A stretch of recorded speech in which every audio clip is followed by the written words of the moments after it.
নির্বাচন সব ধর্মীয় রক্ষা করো, অভ্যুত্থান রক্ষা করো। সুনামগঞ্জে হামলা কেন? সংখ্যালঘু নিয়ে রাজনীতি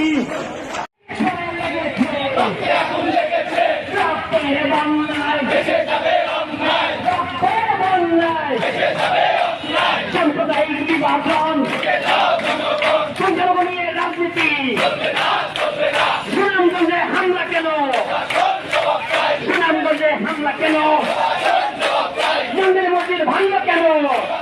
আসলে ওইভাবে কেন মূল্যায়ন করা হচ্ছে না? কেন করা হচ্ছে না আপনি বলেন? আর সংখ্যালঘুরা যদি মূল্যায়ন করে নাই হয় তাহলে অসাম্প্রদায়িক দেশ কেন হচ্ছে? আমরা বারবার বলছি যে এটা একটা অসাম্প্রদায়িক অসাম্প্রদায়িক, সেখানে কেন সাম্প্রদায়িকতা করতে পারে এবং সাম্প্রদায়িক ঘটনা ঘটানো হচ্ছে এবং তার বিরুদ্ধে কোনো সমর্থন হচ্ছে। জানেন সুনামগঞ্জের যে ঘটনা, সেই ঘটনায় টিভি নিউজ ছাড়া কোন মিডিয়া এই নিউজগুলো কভার করেনি, যেটা অত্যন্ত দুঃখজনক। আমরা আশা করেছিলাম আজকের আমাদের এই প্রোগ্রামে আরো অনেক মিডিয়া উপস্থিত থাকবেন, কিন্তু মিডিয়া কেন এরকম নীরব ভূমিকা পালন করছেন তা মিডিয়ার ভাই ভালো বলতে পারবেন। 1971 সালে তারা এই বাংলাদেশে টিকে থাকতে পারে নাই, তারা নির্যাতিত হয়ে দেশ ছাড়তে হয়েছে। আবার জুলাই বিপ্লবের পরে দেখা যাচ্ছে একই ঘটনার পুনরাবৃত্তি হচ্ছে। আজকে আমার সুনামগঞ্জে এত বড় হামলা হলো, কোন মিডিয়া কভারেজ করছে না, কোন প্রতিবাদ আসছে না, আমাদের মন্ত্রণালয় থেকে কোন প্রতিবাদ আসছে না। আমরা তাহলে কি দেখছি? এটা আমাদের সামনে শুধু মমির পুতুল বানিয়ে এই সব খেলা চলছে। আজকে যে সাহেব হামলা, ফিলিস্তিনের হামলা প্রতিবাদ জানাচ্ছে আমার বাংলাদেশ থেকে, অথচ আমার বাংলাদেশের মানুষ নির্যাতিত হচ্ছে।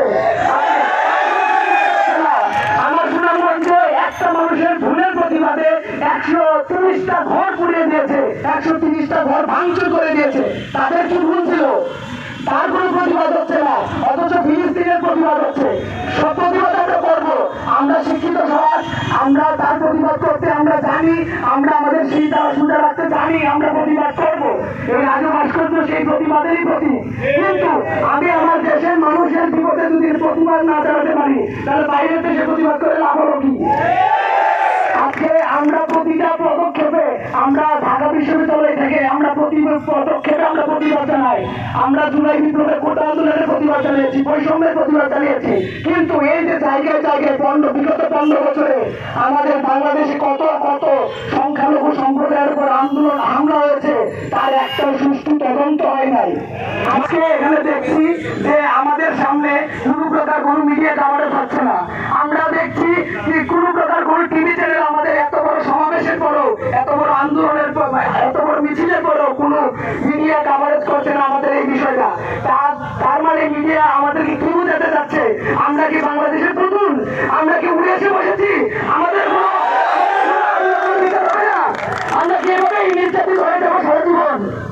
আমরা প্রত্যেকের কাছে একটাই বার্তা পৌঁছে দিতে চাই, আমরা এই বাংলাদেশে জন্ম নিয়েছি, আমরা এই বাংলাদেশের গর্বিত সন্তান।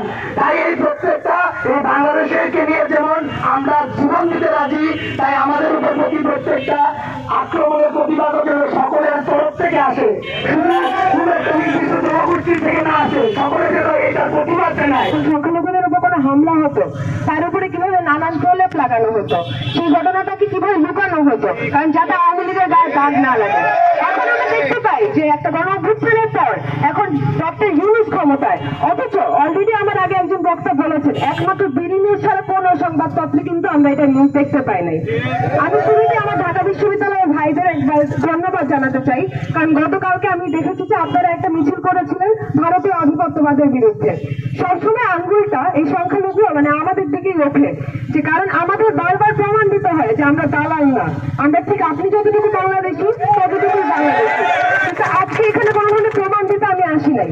এখন প্রমাণ দেওয়ার সুযোগ যাদের ছিল তারা কিন্তু প্রমাণ দিয়েছে। মুস্তাকিম ভাই, মেহেদী ভাই, তারা কিন্তু দেখিয়েছে দিন শেষে, রাত শেষে আমার এই বাংলাদেশি পরিচয়টাই আমাদের সাথে কাছে সব থেকে মুখ্য।